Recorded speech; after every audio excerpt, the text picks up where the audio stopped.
You want to know the biggest secret about ADHD productivity? It's not about finding the perfect planner or the perfect productivity app or even the perfect morning routine. And as someone who has been obsessing over this whole ADHD productivity thing for about 4 years now, I've boiled it down to 5 simple, but maybe not easy things that we really need to have in check in order to be not only our most productive selves, but productive in a way where it's sustainable, where it's not just hyper focused burnout, rinse and repeat all the time. So if you're tired of hearing unwelcome productivity advice like, just try harder, learn how to focus, use a to-do list, then stick around because I'm going to break down these 5 elements of productivity in a way that's going to help you not only be your most productive self and show up more predictably, but do the things you actually want to do and feel good about yourself as you're doing them. So if that sounds good, stick around because we're going to get into it right now. But of course, if you're new here, welcome. My name is Kara McGill. I'm a late diagnosed ADHDer myself, and I'm also a certified ADHD coach. And I'm here for the busy, ambitious brains who want somewhat predictable productivity so they can show up when they need to and rest when it's time to rest. On that note, let's get into it. The most important thing I can tell you about managing your own productive energy is to build self-awareness about when it shows up and when it doesn't show up predictably. The more we're aware of our own unique blend of ADHD, and the more we can address those problems with actionable solutions, the less your symptoms are going to show up. And I'm not suggesting it's going to cure your ADHD because I don't even know if that's a thing. But when your symptoms show up less because you're doing the right things with intention, it might just look like it has gone away. And I think that is the number one reason why people often comment, you can't possibly have ADHD. Does this chick have ADHD? There's no way I could plan like this girl plans. She doesn't have ADHD. I get those comments all the time. It's because I have invested the time in understanding myself, not just how my ADHD symptoms shows up, but like what are my general strengths so I can lean on them more? Or what are my weaknesses, ADHD or otherwise, so I can circumvent them as much as possible? And what do I truly value so I can gut check where my energy is going? Because I don't know about you, but I spent a lifetime running myself into walls that I had no business even going toward. So the more you know about yourself, the more you can self-direct your energy in the direction that you really want to go to. And that brings me beautifully into the second principle of productivity for ADHDers, knowing what you want. Because here's the thing, if you can't clarify what it is you want, maybe not for the rest of your life, but just for right now, if you're not clear on what you want, then you can't possibly be productive. Productivity is not about doing things for the sake of being busy. It's about doing things to get what you want in the most effective way possible. So how can you possibly do that if you're not clear on what it is you want? But here's the tricky part. How do you know what you want unless you've had some felt sense or experience with it and know that it aligns with your true self and all that self-awareness work you've already done? Unfortunately, I don't have the perfect answer for you,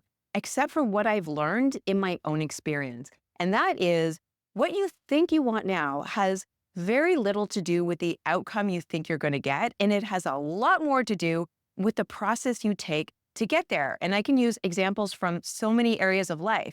Like there was a point in my young life where I really wanted to be married and buy a house and do all of those things that adults do. I did get married and it was okay for a while until it wasn't. And that's true of all areas of life, like getting a degree or buying a house or starting a new career. It's never about the thing. It's always about the process you take to get there and the process that happens after it. Life happens in process.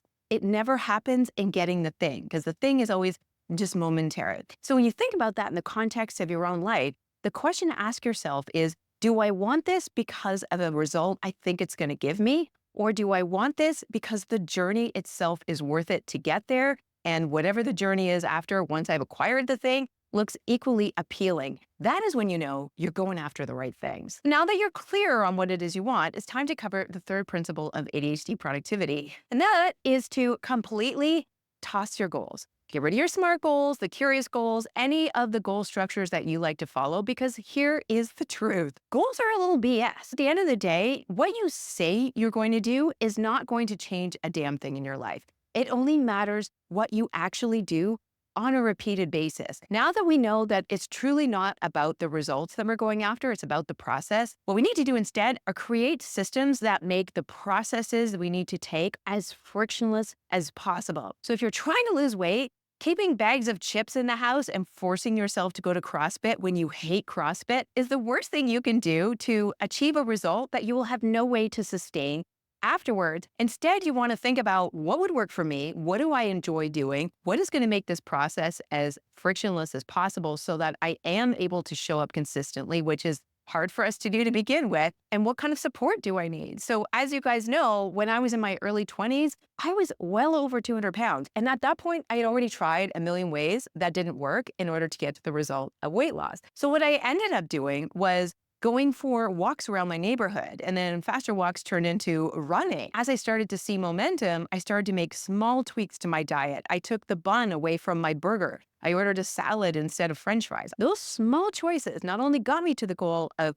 losing 80 pounds, I've kept it off to this day in my 50s, postmenopausal. And if you know, you know, that's not an easy thing to do. And the only reason I've been able to sustain that is that I have systems in place that now feel like well-ingrained habits. So as you think about the things you truly want, instead of going after them with the energy of throwing a Hail Mary or big grand gestures that you can't maintain, ask yourself, is this something I'm willing to maintain for possibly the rest of my life in order to sustain the result that I'm going after? And if it's not, try something else or something smaller. Because again, our focus and our energy is unpredictable at best. So if you are using all of your focus and energy trying to do things that go against your natural tendencies, it is going to suck all of the good energy out of your life. Do the things that work for you that you know will eventually get you where you want to go, rather than big grand gestures where they take a lot of energy at the start